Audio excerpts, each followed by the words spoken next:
Alright, guys. So I've got a commentary here on the Bajie. It's basically a Pan-Asian Izumo with better accuracy, just a bit worse reload. It's not too bad. It's actually pretty fun to play because it's actually so accurate and consistent. I haven't played Izumo ever, I think. I actually have never played that ship, but I quite enjoy this one. So here's a commentary on the Bajie, a ship not really talked about too much. So, I'm diving with PQ. This was streamed live, and I'll put the highlight if you want to watch the live version in the description. But anyway, so I'm playing with PQ. We decided to play tier 9, and someone in chat wanted to see me play Izumo. But I don't have the Izumo in my port, and I didn't feel like spending 20 million credits. And, I happen to have a Baji in my port, so I was like, okay, I'll just play this one for you. And, well, here you go. Here's the commentary or replay of the Baji. It's not really a ship that's talked about much, of course, because it's not on sale currently. But maybe, hopefully, it comes out on sale for Lunar New Year again this year. It came out, I believe, in 2020, this ship. And it was the price of a Tier 9 Premium, or you could get it from the crates. But anyway, so what is it? What is this ship? And how does it compare to Izumo? It's actually pretty similar in every regard to Izumo, except for the guns, I believe. So I believe the guns you get, I think, slightly more range. It might be the same, but you do get a worse gun reload by about 3 seconds. You can still put reload mod on it, so it's not actually too much. And then you also have the better accuracy on this ship. So you actually have really consistent shots. As you'll see from this replay, my shots are very consistent for the most part, in where I can land most of my shells at long range, close range, mid range, mostly anywhere, really. This is a really fun ship to play, and you get this really wonderful, beautiful camo on it. I mean, Baji, I don't. It's gorgeous. But anyway, back into the game. Me and PQ decide, since we spawned on C, I kind of skipped the start because no one likes seeing the start where there's nothing really happening. So we decided to go up north here, me and PQ. But PQ already was pointed south because up here is really not fun to play. It's this cap zone side is just awful. You're just fighting bound ships. So me and PQ kind of decide to walk away soon. And that's why we're kind of pointed away, because we really don't want to pressure this side. We lost our destroyer already, but I mean that's usual at this point. But anyway, so we're just here. There's a Kremlin, there's a Puerto Rico, and there's an Iowa sitting behind a rock. This is not a cap I really want to contest or fight. So we very much decide to walk away soon. And as you can see from the south side, a lot of people are going down there on the enemy team, and so is ours. So when me and PQ kind of rotate, you'll see us helping that side way more than we could do anything on this side. This side's really awful to play in a battleship, I would say, unless you're in maybe a secondary battleship and there's no destroyer on the enemy team. But for the most part, there's always going to be a destroyer up here. Anyway, so I believe the armor scheme on this ship is actually the exact same as Izumo. Like everything else is exactly like Izumo, except for the guns. But anyway, so we're on 50k damage in 5 minutes. That's not too much, but of course that's actually really bad. My average in this thing at this point I think is 130k. I haven't played a lot of games in it though. I'm gonna be honest. I've only played 16 games in this ship, and well, I'm pretty sure I should be playing more because this is actually quite a fun ship. Um, as all of you know, Izumo got buffed not recently but a while ago, and well, it's much better than the old Izumo. And well, this one's just an even better version than the buffed Izumo. So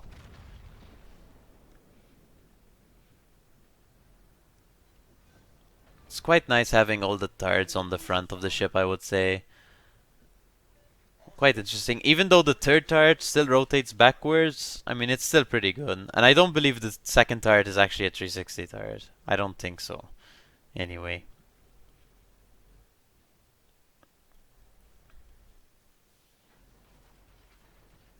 Atlantic?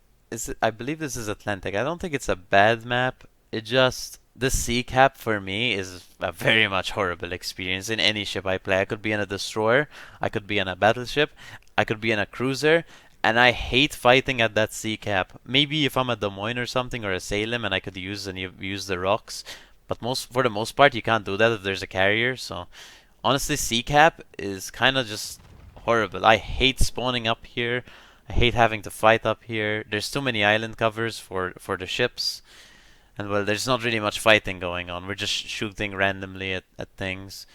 Anyway, so as you can see, we're kind of losing 2 caps at this point. We do have a destroyer debt, so that of course is going to help us. I mean, make it harder to win the game, of course. But anyway, the timer I believe says 6 minutes left for the enemy team to win, so we have to start doing something at this point to win the game. CV spots this Z35, I believe. Actually, it's a Z23.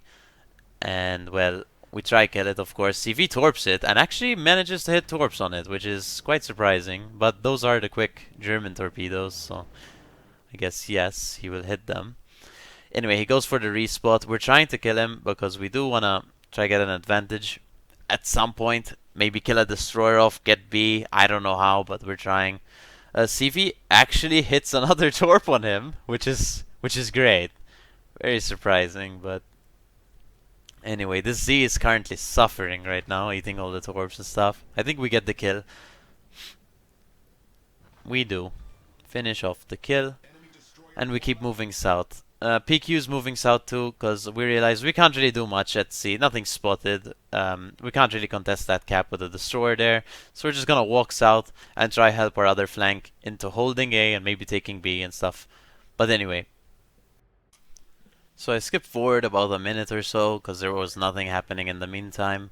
We're back here now. We kind of just pushed up a bit. PQ turned back north because the enemy Kremlin actually got into a position where PQ can actually farm him out and like kill him. So, but I kept going south because I really don't want to fight the Bao and Kremlin. At least PQ has the secondaries to deal with him. I don't really have anything except for maybe HE. But anyway, we take a shot on the Friedrich, 20k. And here we start seeing the consistency of the shells of the Bajie, longer range consistency and higher accuracy than the Izumo. But anyway, so these Friedrichs down here, we're gonna try help our team, or what's left of it down here. We're fine. We actually capped C, which is really nice, and now we're actually gaining more points. And as you can see from the score timer on top, it says we're going to win before they win, so that's good for us. But yeah, here's the consistency of these shells. 10k. These are good damage salvos. Even though that wasn't 20k, that's still pretty good damage. We take those. But anyway. Alright, so our CV is bombing the Alaska. We look at the Musashi, I believe, here. I'm trying to look at ships to try punish with my AP, but right now there's currently like nothing. But I believe the Musashi pulls out, but we'll see. I'm just sailing around. We're still full HP. Lovely. Luckily. But here, so we see the Musashi. He's gonna turn broadside to us. It's kind of a mistake from him. Maybe he didn't see us. I mean, we were spotted the entire time, so. And we citadel him. Only one for 14k, but we also take those. Any damage is damage, of course. And our team is... As you can see, we have like 6 deaths to 3 kills, so we're not in a good spot right now. We're really not in a good spot right now. And a lot of these battleships down here are very healthy, and we have to try kill them all, basically. I trust PQ up there. He's gonna probably handle it with my team, and well, I'll try handle down here with the my team, I guess. We're kind of split up. He's dealing with up there, and I'm dealing with down here with the help of our teams, but we'll see. So, yeah, we're just shooting, getting consistent shots. This is pretty much why I love the Bajie, really, compared to most other battleships at this tier. The consistency feels really good. And I'm really sad I didn't get to play it more. Well, I mean, I can play it whenever I want at this point, but I had bought it, I believe, a year ago. Overpriced, indeed, but I bought it, and I barely played it. That's a mistake I've done in this game, I guess. But I should play it more on stream at least. We'll see. Anyway, we're trying to help our team desperately down here. The points are 400 to 800 almost. They're capping A. GK, I believe, leaves A because I don't think he gets the cap. He just keeps getting reset by my ships. So our Parsifal is taking massive damage. He's very much too close to the fight, so I'm not sure why he was in this position. Maybe it's because we had a lot of people earlier, but our team kind of died, so it's a very much a risky position right now. And I believe our Thunder is in kind of a risky position down there too. He's very exposed. After the Parsifal dies, he probably dies. And we're not healthy either. We land a big shot, 22k. That's massive on the GK.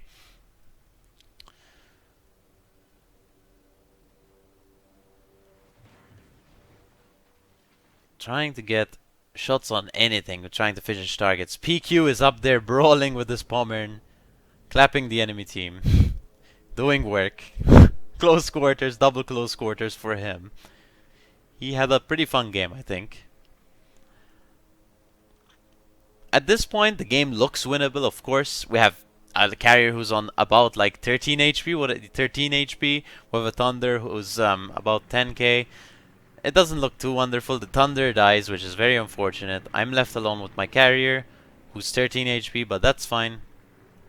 We'll try to deal with what we got. I killed the Hipper. That's 6 shell hits, by the way, at that range, which is quite good.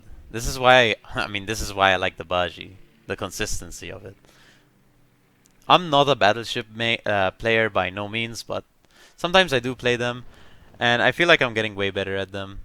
I very much play cruisers and destroyers. That's my main class. That's what I play in comp. That's what I play in randoms mostly. I don't play destroyers in comp, but I did play French destroyers in Verizon, and I did play them in clan battles at some point. But I do main cruisers, so battleships are not my strong suit. But I'm getting better at them, I think. I'm not actually a bad battleship player. It's just, yeah. So I switched to HE because he's bowing. There's basically nothing you can do to a GK when he's bowing unless you can damage him through the superstructure. That's why I kind of load AP here. I'm trying for the superstructure alpha shot, kill him, done. Especially since my HE was like lackluster that shot. But anyway, we heal, we get another heal. The game looks completely winnable at this point. We kind of turned it all around. Me working on the south flank with my team, and PQ working on the north flank with his team. Of course, we're on the same team, but split into 2 different sections, of course. We get 2 bounces on the GK. I'm very sad I switched to AP at this point, but anyway, I stay with the AP. I don't really care because I know I can alpha him if I hit that superstructure. And I guess he kind of turns broadside here to use his back turrets. That's the weakness of the GK. Its turret angles are junk. So he gives basically full broadside to us, and we finish him off. And we're at 187k damage, which is pretty high for a tier 9 battleship, let alone 180k is pretty high, so that's pretty good. Anyway, I see the Alaska, and I believe I overmatch his nose because it's 27. We have 410mm guns, so I just shoot his nose, and expecting overmatch, of course, we'll see. But unfortunately, the dispersion didn't help us a lot on that shot. Sometimes you do get inconsistent shots, but for the most part, it's a very consistent ship, very accurate, especially at mid to long range. Damage gone, we're extremely low now. The Alaska's relatively broadside to us. He's gonna try angle in. I don't think he manages in time. He kinda does. But we still punch him out for 12k. Look, we get 4 pens to overpens because we overmatch his nose. And I believe the carrier finishes him off, yes. Unfortunately, really, because that would have been my Kraken. But anyway, somehow our carrier is still alive when he was on 13 HP that entire time. I don't know how he's still alive, but managed to live. That's pretty cool. Lexington decides to go for me instead of the carrier. Free kill, maybe extend the game. I mean, that's fine. I have basically no AA. My AA is very bad. It's not as bad as Musashi, but I mean it's Izumo AA, so you're not expecting much. Sets us on fire. But yeah, not much really happens the rest of this game, so I'm gonna skip to the score screen. We do get a shot on the carrier, but it's not a dev strike or anything, so... So for the first score screen, personal score, we ended up getting 221k damage because I got a shot on the carrier. We only got 1 citadel, unfortunately. four kills. We only got one citadel really because we've been shooting basically German battleships the entire game and Alaskas. You don't really tend to citadel those. The one citadel was of course on the Musashi. I'm really sad I didn't get to kill on the Alaska or the carrier at the end. But anyway, we got three achievements this game. We got Confederate, Fireproof, and Dreadnought. So we did tank and we did get Confederate, which is really nice. But anyway, 103 shell hits, that's quite a lot, and 221k damage, which is quite a lot for a tier 9 battleship, I would say. For score screen 2, team score, we got 2.5k base XP, 4 kills, 5 plane kills. I mean, PQ did well. The XP didn't show up for some reason. I think it's because it was a lot of battleship damage up there because he was fighting Kremlins and stuff, and I was. But he did a lot of work this game, so unfortunately it didn't show in the XP, but for sure he did. Parsifal did well too. That's about it really in the team score. For score screen 3, detailed report, we did 45k to the GK, 24k to the Puerto, 23k to the Hipper. We only did 1k to the Z, but it was a requirement. We had to kill him. We couldn't let him live. We did 54k, which is a lot to the Friedrich der Grosse, and then some damage on other different targets. But anyway, as you can see, most of our damage was from AP, 99 shell hits for 219k damage, and then we got some HE damage. We tanked almost 2 million potential, and we took 125k damage. We took it from HE, AP, fires, a lot of fire damage we took, but hey, and a lot of our AA was destroyed, and that's why we didn't shoot down a lot of planes, of course. Especially since the stock AA on the ship isn't good, let alone if you're losing AA like that, so. But it is what it is. We got 4 kills, that's pretty good. For score screen 4, credits and XP, we got 710,000 credits. This is actually a premium ship. I believe it counts as a premium ship, so you do get the premium ship modifiers, and you do get the camo modifiers, which is really nice. So we ended up getting 710,000 credits. We ended up getting 10k XP and 664 free XP. We also got 13,000 commander XP, which is quite a fair amount. And this was a daily win, so we got the additional bonuses. Alright, so the commander. Now, you can't run Japanese commanders on this ship because it is a Pan-Asian ship, so you can't use your Izumo captain on your Bajie. You have to respec and make a completely new captain for the Pan-Asian tech tree. But anyway, I have a 19 pointer here. So for my tier 1s, I'm running priority target and expert loader just in case I have to switch ammo type really quick. For tier 2s, I'm running adrenaline rush for quicker reload, expert marksman for quicker turret traverse, and high alert, so I get my DCP cooldown down by 10%. That's pretty good. For tier 3s, I'm running superintendent for extra heal and extra spotter plane, but mostly for the extra heal. Tier 4s, I'm running concealment expert for better detection, and then fire prevention, so I catch fire less, and I also don't have 4 fires on my ship. I can have a maximum of 3 fires on my ship.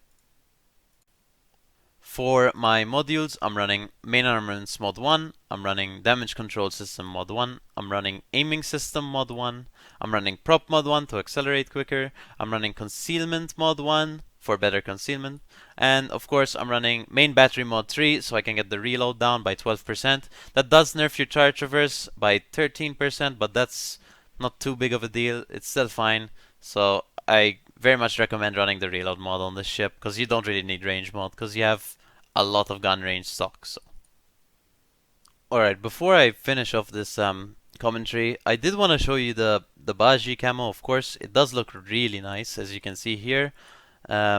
Anyway, so you get the lovely little gold railings and stuff and some green design. But if you actually don't like this camo, you can actually change it to be similar to maybe a Pan-Asian or Japanese camo. So you go down here into the additional content screen, you turn off Lunar New Year camouflages, and you have a lovely little Izumo camo, and it just looks like a straight up normal Izumo if you're maybe playing the game completely historical. Well, it's not really historical, this ship was never built or anything, but I mean it just looks better, I guess. You can pretend it's an Izumo instead of the interesting camo design. But hey, this is the other camo you can have on the Bajie. So it's actually pretty nice. Alright guys, to conclude the video I want to say thank you for all the support as usual. But anyway, If you're not followed, please make sure to follow me on Twitch, join the Discord, and subscribe on YouTube. It helps me out a bunch. Um, Still no response on CC or Twitch partner, but we're waiting. Hopefully, we can get them at some point. But anyway, thanks for all the support, and I hope you enjoyed this Bajie commentary. I wanted to feature it because it's actually not a ship talked about a lot because it's not on sale or anything. But since Lunar New Year is gonna approach anytime soon, um, just in case if it comes out, this is a preparation, I would say. But there's no guarantee it actually comes back out in the store. But anyway, I guess this could be like an Izumo guide too, I guess, because it's basically the same, really. This and that are basically the same ships. So anyway, I hope you enjoyed the video, and I'll see you in the next one. Big fan, by the way.